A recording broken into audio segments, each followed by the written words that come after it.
Next topic आपका है Coulomb's law in vector form.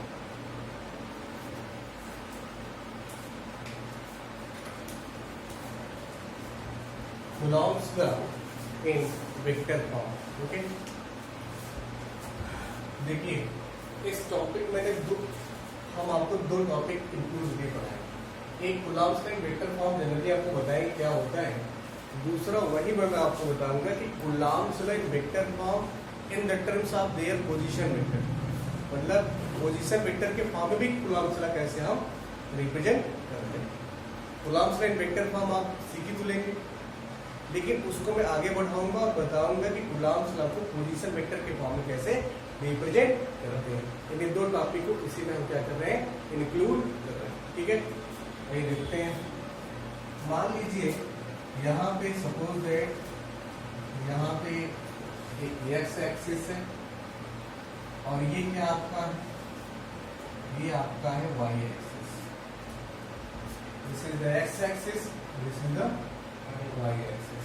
Okay, अब ध्यान दीजिए यहाँ पे एक पार्टिकल मैंने एक पॉइंट लिया है, सॉरी पॉइंट लिया है ए, और यहाँ पे चार्ज हमारा क्यू है। चार्ज क्या है, क्यू। अगर चार्ज क्यू1 है तो यहाँ से इस ओरिजिन से इसका पोजीशन वेक्टर क्या बनेगा, हम मानते हैं वेक्टर चेक। दूसरा चार्ज कहाँ पे है, मान लीजिए यहाँ पे है Q2, तो इसका पोजीशन वेक्टर कितना होगा, हम सपोज करते हैं क्या है, वेक्टर आर। ठीक, और इन दोनों चार्जेस के बीच का डिस्टेंस कितना है, हम सपोज करते हैं कि स्मॉल आर। समझिए, here is the x axis, here is the y axis।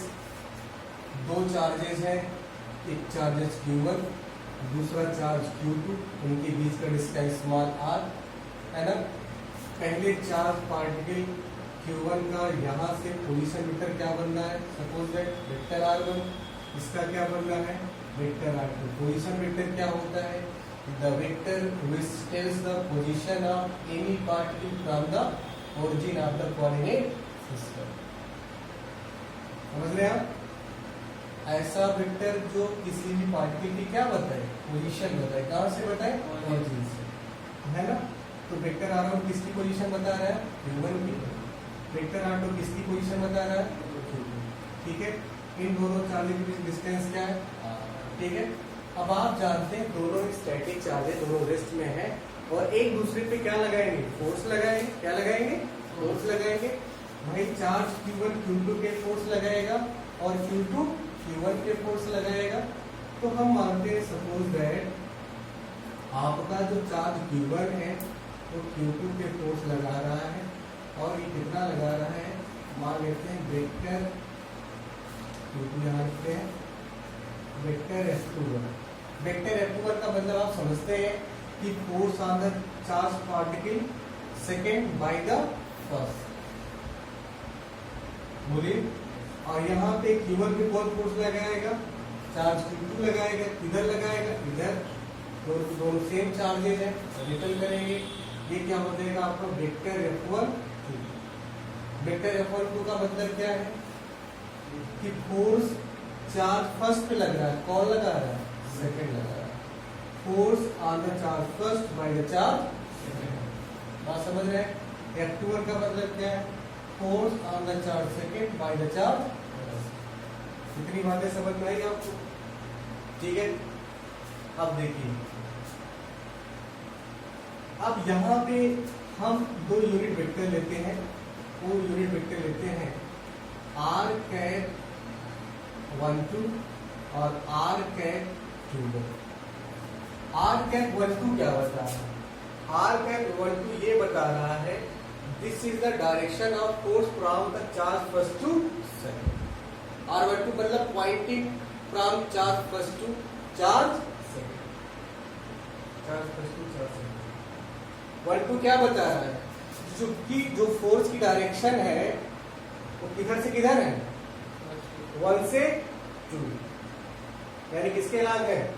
F21 के लाग। आर्क F21 क्या बता रहा है? आर्क F21 क्या बता रहा है?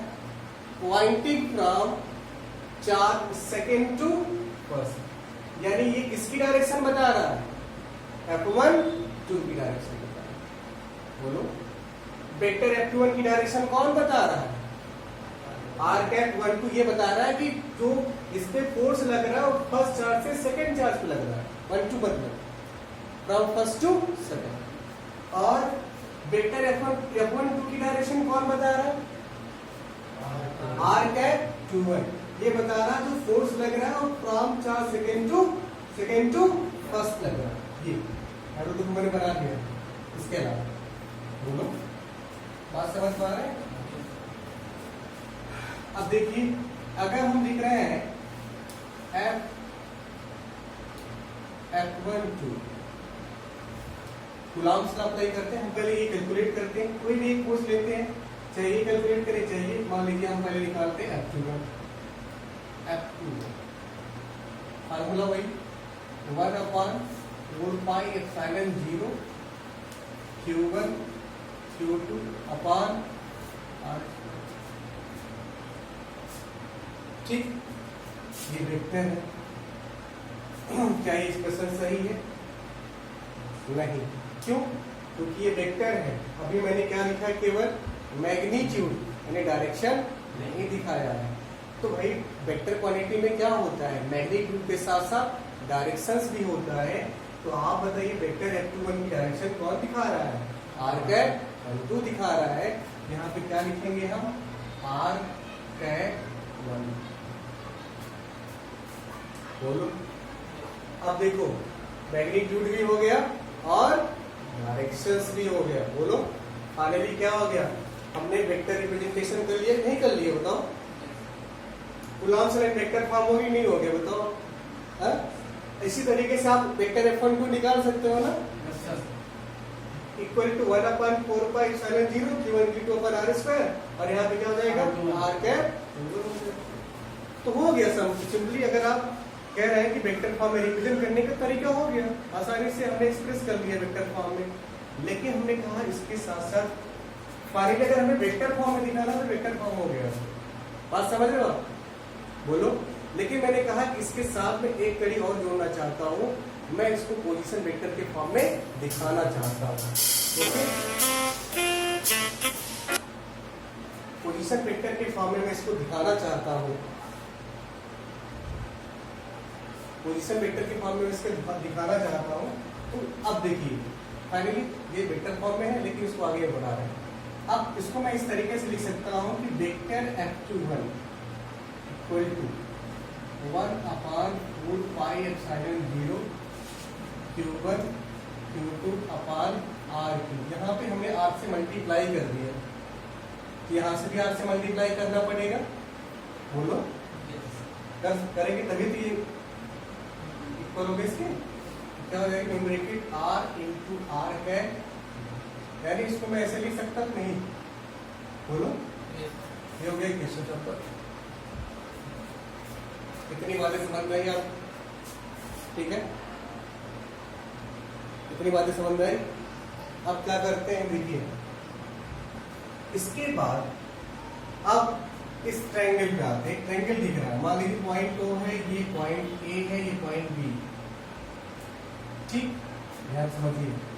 एक तरीके से आपने क्लास 11 में ट्रायंगल ऑफ वेक्टर एडिशन पढ़ा है। क्या पढ़ा है? ट्रायंगल ऑफ वेक्टर एडिशन पढ़ा है। और आप जानते हैं कि दो वेक्टर का सम तीसरे वेक्टर रिजल्टेंट वेक्टर R के इक्वल होता है ना। तो यहाँ पे देखिए, हम किधर से किधर चल रहे हैं? A से B चल रहे हैं, यानी हम O से A प्लस A से B। इनका रिजल्टेंट कौन है? इनका रिजल्टेंट कौन है? ये O से B। बोलो, OA प्लस AB, इन दोनों का रिजल्टेंट कौन है? OB। बोलिए, क्या होगा रिजल्टेंट इसका? OB। बी होगा। ओके,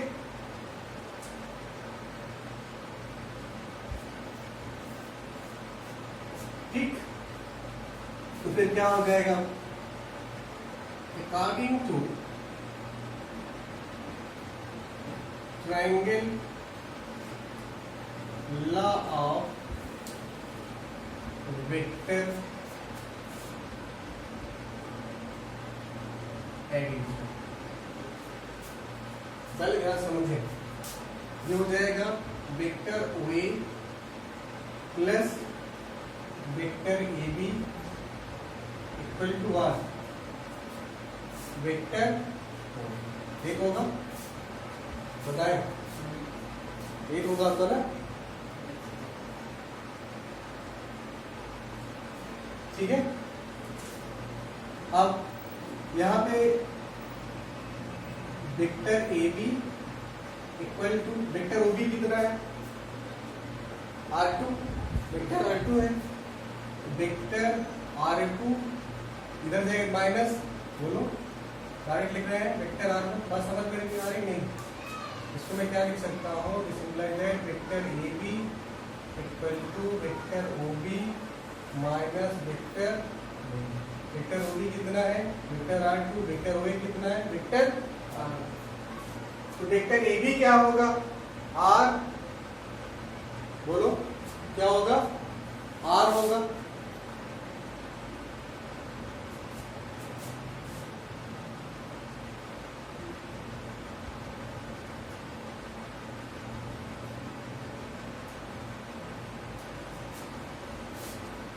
R होगा, और ए से बी की डायरेक्शन कौन बता रहा है, R कैप टू वन बता रहा है, और बता रहा है R कैप टू वन। भाई आप देखें ए से हम बी ले रहे हैं तो ए से बी का मैग्नीट्यूड R हो गया, और ए से बी की डायरेक्शन कौन बता रहा है, R कैप 1 2 बता रहा है ना। ए से बी देखिए, ए से बी मैग्नीट्यूड R, डायरेक्शन कौन बता रहा है, R कैप 1 2, ए से बी की डायरेक्शन बोलो तो क्या हो जाएगा आपको, R इंटू R के 1 2 equal to vector R2 minus vector. अब दोनों तरफ क्या लेते हैं, मॉड ले लेते हैं, क्या लेते हैं, मॉड। तो फिर क्या हो जाएगा, मॉड लेने क्या हो जाएगा, R into R cap 1 2 equal to mod of, इसको हम इक्वेशन नंबर 2 नाम देते हैं, vector R2 minus vector R1, ठीक है। तो आप जानते हैं कि मॉड में यूनिट वेक्टर का मैग्नीट्यूड क्या हो जाता है, 1, क्या बचेगा, R equal to mod of vector R2 minus vector R1, ठीक है। इसको मानते हैं क्वेश्चन नंबर। अब ध्यान दीजिए, क्वेश्चन 2 से R इंटू R के 1 2 प्लेस पे ये लिख सकते हैं, नहीं लिख सकते, यहाँ पे बोलिए, इसको लिख सकते हैं, नहीं लिख सकते हैं, और R की प्लेस पे क्या लिख सकते हैं, इसको लिख सकते हैं, बोलो। तो यहां पे क्या हो जाएगा, फ्रॉम इक्वेशन 1 2 एंड 3, ध्यान दीजिए, वेक्टर F21 क्या हो जाएगा, 1/4 pi epsilon 0 Q1 Q2 upon, in the place of R you can write mod of vector R2 minus vector R1 whole cube, है ना। और इसके प्लेस पे क्या लिख सकते हैं आप, ये लिख सकते हैं, बोलिए, एक लिख सकते हैं आप, क्या हो जाएगा, vector R2 minus vector R1। यही हमारा क्या हो गया, एक्सप्रेशन हो गया कूलॉम्स का वेक्टर के साथ दिया पोजीशन वेक्टर। देखिए पोजीशन वेक्टर आगे नहीं आ गया इसमें पूरे एक्सप्रेशन में, ये भी कूलॉम्स का वेक्टर फॉर्म है, लेकिन ये भी कूलॉम्स का वेक्टर फॉर्म, लेकिन किसमें है, पोजीशन वेक्टर के फॉर्म में, है ना। अगर आप बताइए, अगर F21, लिसन वेरी केयरफुली, अगर F21 है तो देखिए 2 1 2 1, बोलो। अगर मैं कहूँ इस तरीके से आप वेक्टर F1 2 बताए तो क्या होगा, R1 1 2 1, बोलो, बात समझ नहीं समझ रहे हैं। तो देखें सिमिलरली कर सकते हैं आप, सिमिलरली क्या हो जाएगा, वेक्टर आपका 1 two equal to 1/4 pi epsilon 0